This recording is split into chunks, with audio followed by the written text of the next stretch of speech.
حضرت داؤد علیہ السلام کے زمانہ مبارکہ میں جب کچھ لوگ کفر کے خلاف جہاد کرنے نکلے تھے تو انہوں نے دعا فرمائی تھی۔ دعا کے الفاظ بڑے خوبصورت ہیں، قرآن مجید کا تو حرف حرف ہی بڑا پیارا ہے اور لفظ لفظ ہی بڑا حسین ہے۔ کہا ربنا افرغ علینا صبرا، اے اللہ ہم پر صبر انڈیل دے،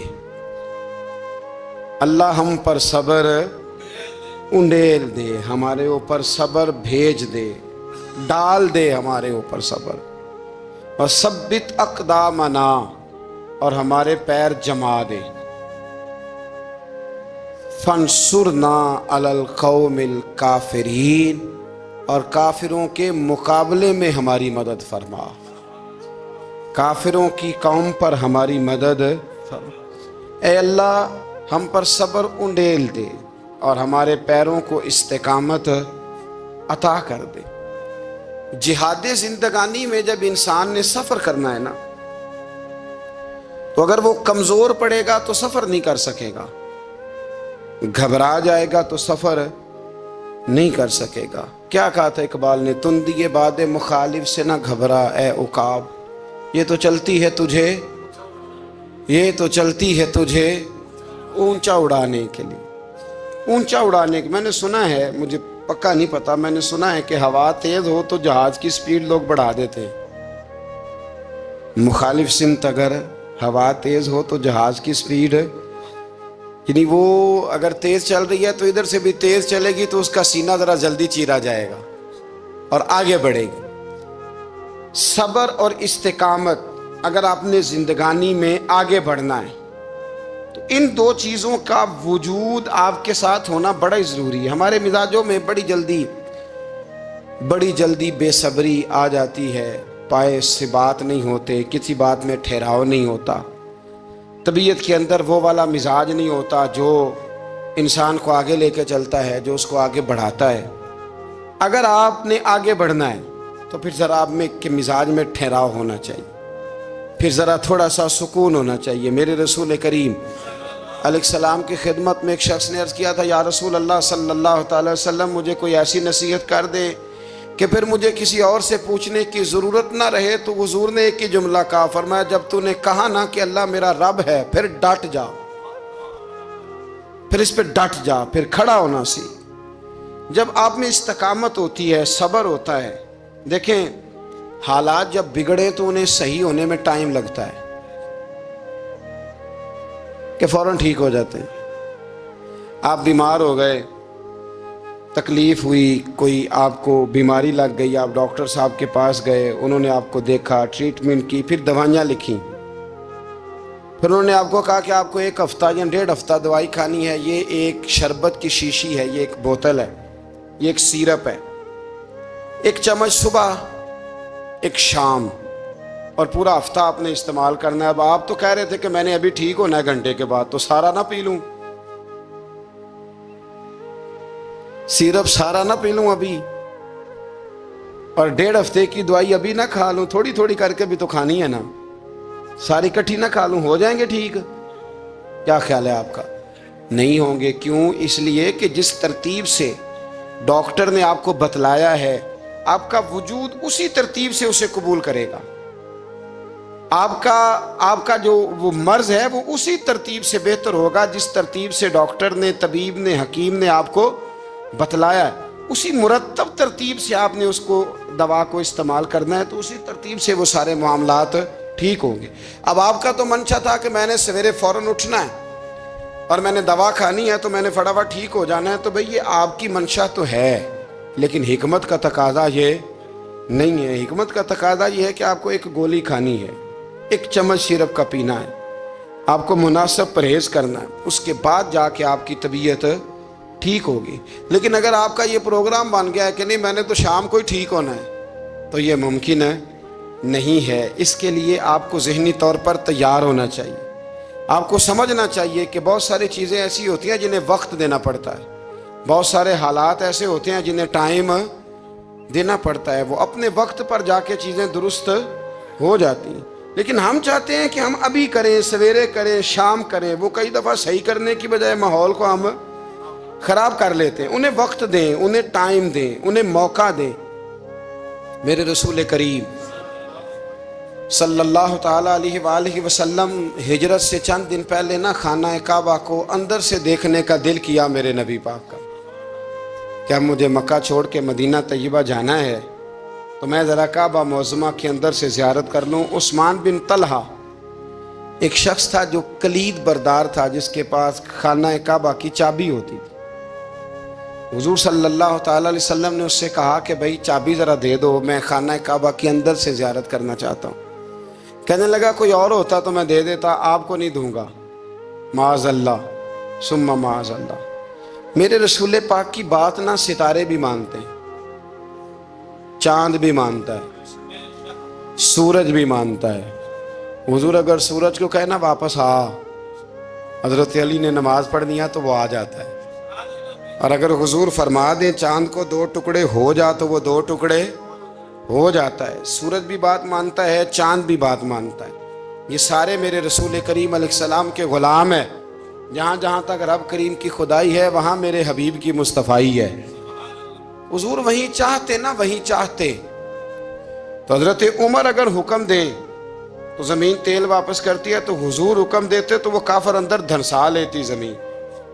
سارا کام اسی وقت ہو جاتا. لیکن حضور نے کیا فرمایا جب عثمان بن طلحہ نے کہا نا کہ آپ کو چابی نہیں ملے گی, اللہ کے رسول نے فرمایا عثمان ایک وقت آئے گا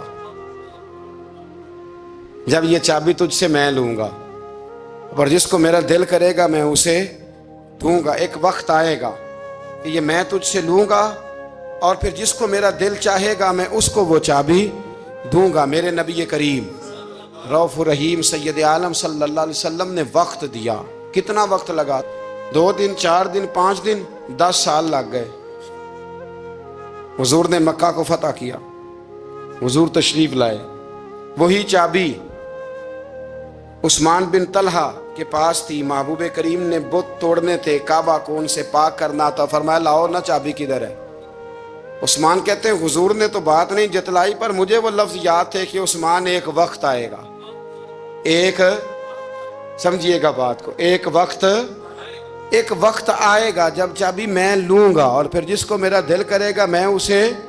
پھر وقت آ گیا, پھر حضور نے چابی لے لی, پھر نبی پاک نے بت توڑے.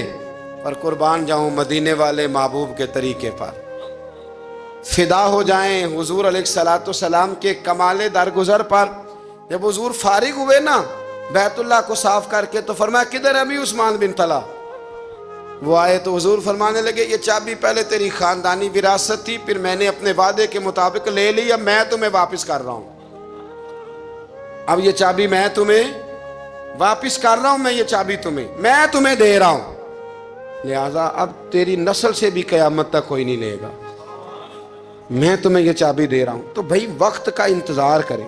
اور عثمان بن طلحہ کہتے ہیں میں نے حضور کا یہ کمال کرم دیکھا تو میں کلمہ ہی پڑھ گیا, میں مسلمان ہی ہو گیا. وقت کو دیکھیں, وقت کا انتظار کریں, آنے والا ٹائم دیکھیں. ہم نا ٹائم نہیں دیتے, ہمیں جلدی بڑی ہے. کاروبار ٹھیک ہو جائے تو شام کو ہو جائے, بچہ تندرست ہو جائے تو پھر شام کو ہو جائے, مخالفین ٹھیک ہو جائیں تو شام کو ہو جائیں. ہمارے سارے کام شام سے پہلے, بلکہ جو ولی بننا چاہتا ہے وہ بھی کہتا ہے 1.25 گھنٹے میں بنا دو, لیٹ نہ کرو. کیونکہ بہت سارے تو کہتے ہیں یہ ایک نظر کریں. میں نے کہا آپ کوئی عمل بھی کریں نا, آپ تھوڑی محنت بھی کریں نا. کہتے ہیں ایک نظر کریں. ہمارے درویش کہا کرتے تھے کہ آج کل مرید کہتے ہیں نہ نماز پڑھاؤ, نہ روزہ رکھاؤ, نہ وظیفہ کراؤ, نہ کوئی اور کام کراؤ, سانو میں ایویں ہی بخشاؤ. تو بھئی اللہ نے خود 5 نمازیں فرض کی ہیں, رمضان کے روزے فرض کیے ہیں, زکوٰۃ فرض. تو جب اللہ نے ذمہ داریاں لگائی ہیں تو پھر کون ہے جو بغیر ذمہ داریوں کے آگے جائے. تو اپنی زندگی میں چیزوں کو سمجھیں, غور کریں. وقت آپ کو دینا ہے, اور جب آپ وقت دیتے ہیں تو بہت سارے معاملات ٹھیک ہو جاتے ہیں. حضرت عمار بن یاسر بڑا شروع میں کلمہ پڑھا. ان لوگوں نے بڑی تکلیفیں اٹھائیں جنہوں نے آغاز اسلام میں کلمہ پڑھا. حالات اور طرح کے میرے حضور کو بڑی اذیتیں دی جاتی تھیں.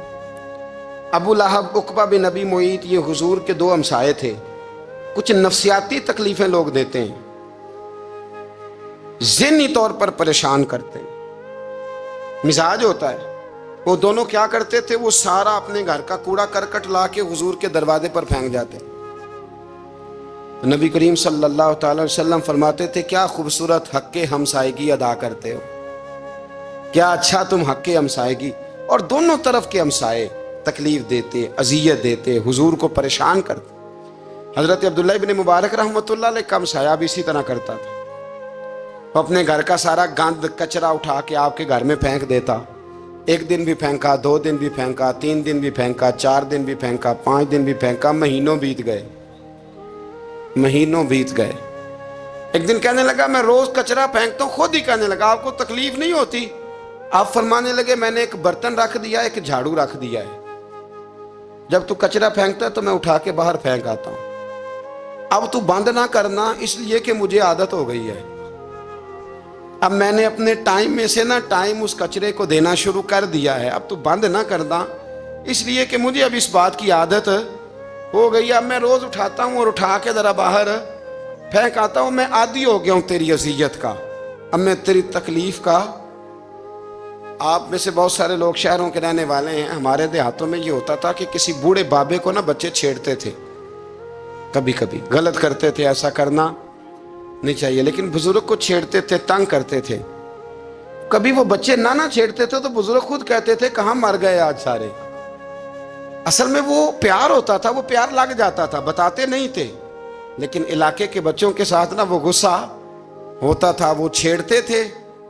لیکن نا کئی دفعہ کوئی بندہ دشمنی کرتا ہے تو بندے کو اللہ کے قریب کر دیتا ہے، سجدے کا ذوق بڑھ جاتا ہے، عبادت کا مزاج بڑھ جاتا ہے، انسان کی طبیعت کے اندر خاص قرب آتا ہے۔ حضرت عمار بن یاسر رضی اللہ تعالیٰ عنہ فرماتے ہیں کہ بڑی تکلیف دیتے۔ حضرت عمار بن یاسر رضی اللہ تعالیٰ عنہ کی جو والدہ ہیں وہ اسلام کی پہلی شہیدہ ہیں، حضرت سمیہ ان کا نام تھا، اسلام کی پہلی شہیدہ۔ ان کے زیر ناف ابو جہل نے نیزہ مار کے انہیں شہید کر دیا۔ حضرت عمار بن یاسر رضی اللہ تعالیٰ عنہ فرماتے ہیں کہ میرے والد کو اتنی تکلیفیں دی گئیں کہ وہ ان اذیتوں کی وجہ سے دنیا سے پردہ کر گئے۔ حضرت عمار بن یاسر کو خود کافر اتنا مارتے تھے کہ وہ اپنے حواس کھو بیٹھتے تھے اور ایسی باتیں کرتے تھے کہ سمجھ نہیں آتی تھی کہ یہ عمار بن یاسر بول رہے ہیں۔ اتنی سخت اذیت دیتے، اتنی سخت۔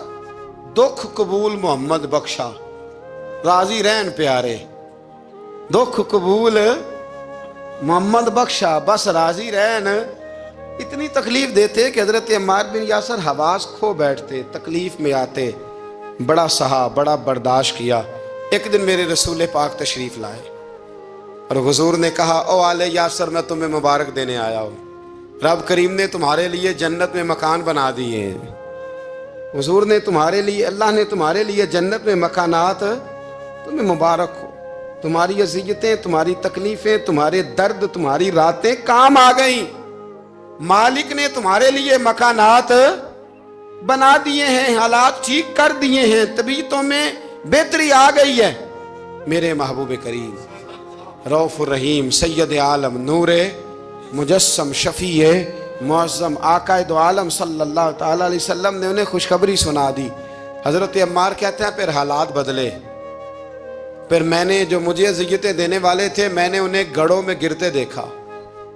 آپ فرماتے ہیں ابو جہل کی لاش اٹھانے والا بھی بدر میں کوئی موجود نہ تھا، اور ابو لہب جو مجھے تکلیفیں دیتا تھا وہ مکے کے چوک میں مرا ہوا پڑا تھا، پر کوئی اس کے قریب جانے والا بھی موجود نہ تھا، کوئی نہیں تھا۔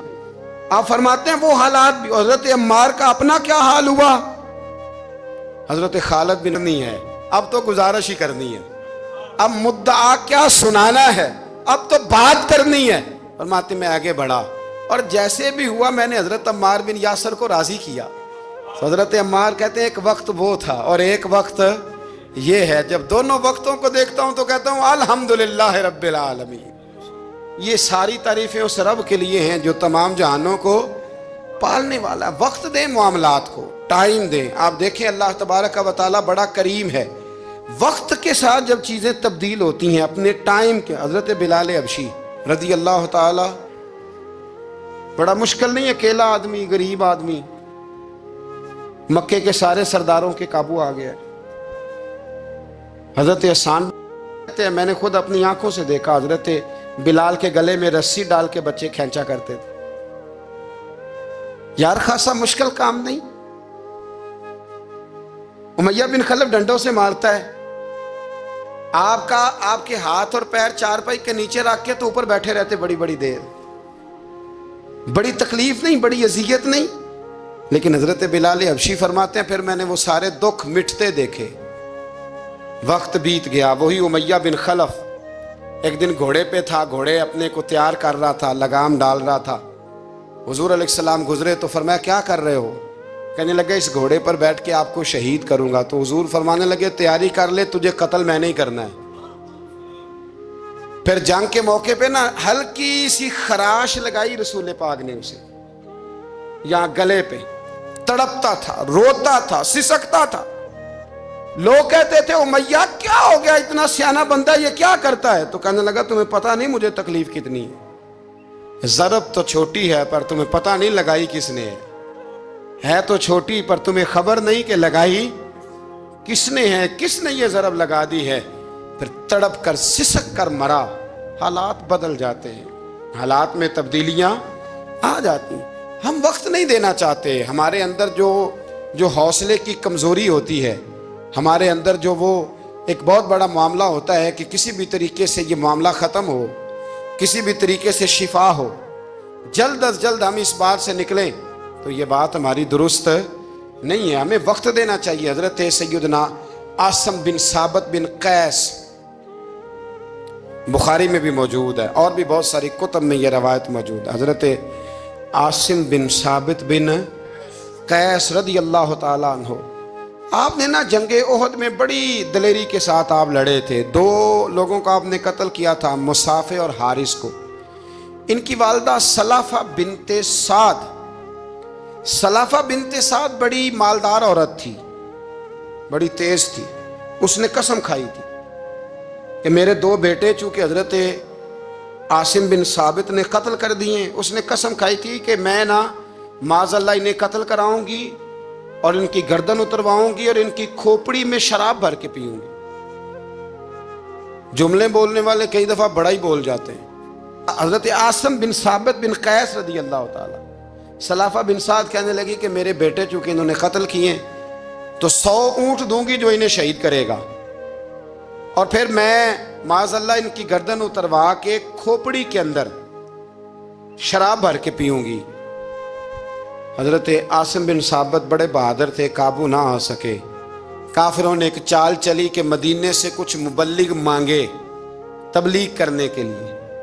بطور مبلغ کو مانگا لیکن رستے میں بددیانتی کی، جھوٹ بولا، ظلم کیا، انہیں گرفتار کیا اور گرفتار کر کے معاذ اللہ تعالیٰ انہیں بیچنا چاہا. حضرت عاصم بن ثابت کہنے لگے میں میدان کا آدمی ہوں، میں قید ہونے سے لڑائی کرنے کو بہتر سمجھتا ہوں، میں کفار کا قیدی ہونے سے شہید ہونے کو فضیلت دوں گا. تلوار نکال لی، نیزے نکال لیے، لڑنے لگے. اب اکیلا آدمی اور سامنے درجنوں بیسیوں لڑنے والے، سب کا رخ جب انہی کی طرف ہوا تو حضرت عاصم بن ثابت بن قیس رضی اللہ تعالیٰ عنہ سمجھنے لگے اب شہید ہو جاؤں گا. تو آپ نے ایک دعا مانگی، کہنے لگے اے اللہ میرے بدن کی حفاظت کرنا، اے اللہ میرے وجود کی حفاظت کرنا. گویا میری لاش کی یہ بے حرمتی نہ کرے، اللہ حفاظت کرنا. شہید کر دیے گئے. جیسے ہی آپ شہید ہوئے تو اب وہاں تو منت یہ تھی نا معاذ اللہ کے گلا کاٹیں گے اور معاذ اللہ کھوپڑی میں شراب پیئیں گے. انہوں نے دعا کر دی یا اللہ حفاظت کرنا. آپ سب بھی دعا کریں یا اللہ ہماری حفاظت فرما، اے اللہ دنیا میں بھی حفاظت فرما، قبر میں بھی حفاظت فرما، حاسدوں سے، شریروں سے، مفسدوں سے اے اللہ حفاظت کرنا. یہ دعا فرمائی. جب آپ شہید کر دیے گئے نا، لاش مبارک قریب تھی تو کافر گردن کاٹنے کے لیے آگے بڑھے تو سینکڑوں کی تعداد میں شہد کی مکھیاں آ گئیں. انہوں نے گھیرا ڈال لیا سارے وجود کو.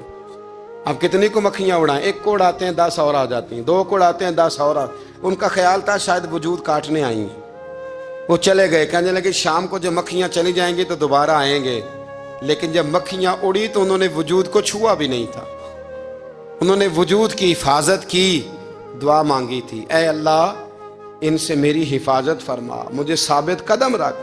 مکھیوں نے وجود کو چھوا بھی نہیں، اور جب رات ہوئی تو نہ بادل تھے، نہ پانی تھا، نہ ہوا تھی، لیکن اللہ نے پانی بھیجا، بارش آئی، حضرت عاصم بن ثابت کی لاش کو بہا کے لے گئی، وجود بہا کے لے گئی۔ سویرے ڈھونڈتے رہے پر ان کا وجود کسی کو ملا، بعد مرن دے مکھڑا میرا ہو جاوے جے تازہ، پھر سمجھ لینا محبوب میرے نے آن پڑے ہے جنازہ، پھر سمجھ لینا محبوب میرے نے آن پڑے ہے۔ اور ایک شعر پڑھنا دوں چراغے گولڑا کا، کئی دفعہ پڑھتا ہوں، آج پھر نہ کہہ دوں، کہنے لگے بے قدرہ کچھ قدر نہ جاتی، کیتی خوب تسلی ہو، دنیا دار پجاری زردے کتیاں دے گل ٹلی ہو، بک بک روسن اکھیاں تکیو ویک حویلی کلی ہو، کوچ نصیر اساں جدوں کیتی پہ جانی تر تھلی ہو۔ تو یاد رکھ میرے بھائی، جب آپ ثابت قدم، حضرت خباب رضی اللہ تعالی عنہ، بخاری میں ذکر ہے، کتب حدیث میں، کتب سیرت میں ذکر، حضرت خباب رضی اللہ تعالی عنہ نے اس وقت کلمہ پڑھا جب ابھی 5 لوگ کلمہ پڑھتے تھے، کل بندے السابقون الاولون۔ آپ فرماتے ہیں جس عورت کا میں غلام تھا نا، ام انمار اس کا نام تھا، وہ مجھے بڑی سخت سزائیں دیتی تھی۔ آپ لوہار کا کام کرتے تھے، سلاخیں، آپ کو پتہ ہے لوہار سلاخ رکھتا ہے پہلے آگ میں بھٹی میں، پھر وہ جب پوری طرح تپتی ہے پھر کچھ بنتا ہے، لوہار کا کام کرتے تھے۔ آپ فرماتے ہیں ام انمار میرے ساتھ یہ کرتی کہ مجھے سخت اذیت دیتی، کلمہ چھوڑنے پر مجبور کرتی۔ ایک دفعہ تو ایسے ہوا کہ اس نے کافروں کی ڈیوٹی لگائی، میں گلی سے گزر رہا تھا، مجھے نہیں پتا تھا ان کی پہلے سے تیاری ہے، انہوں نے کوئلے جلا کے رکھے ہوئے تھے، مجھے پکڑا، میرا کرتا زبردستی اتارا، کوئلوں پہ لٹا دیا اور میرے وجود پر وزنی پتھر رکھ دیے۔ فرماتے ہیں میری چربی پگھلی تو کوئلے بجھے۔ یہ شہادت گاہ الفت میں قدم رکھنا، لوگ آسان سمجھتے ہیں مسلمان ہونا، زخم پہ زخم کھا کے جی، خون جگر کے گھونٹ پی، آہ نہ کر لبوں کو سی، یہ عشق ہے کوئی دل لگی نہیں، اس میں بڑی برداشت کرنی پڑتی ہے۔ آپ فرماتے ہیں کہ حضور علیہ السلام نہ خانہ کعبہ کی دیوار کے ساتھ ٹیک لگائے بیٹھے تھے، میں ایک دن حاضر، مجھے بڑی تکلیف دیتے تھے، کہتے ہیں جب میں کام کر رہا ہوتا تھا تو میری مالکن آتی تو وہ نکال کے نا سلاخ تو میرے سر پہ رکھ دیتی، میرا سارا وجود زخمی تھا۔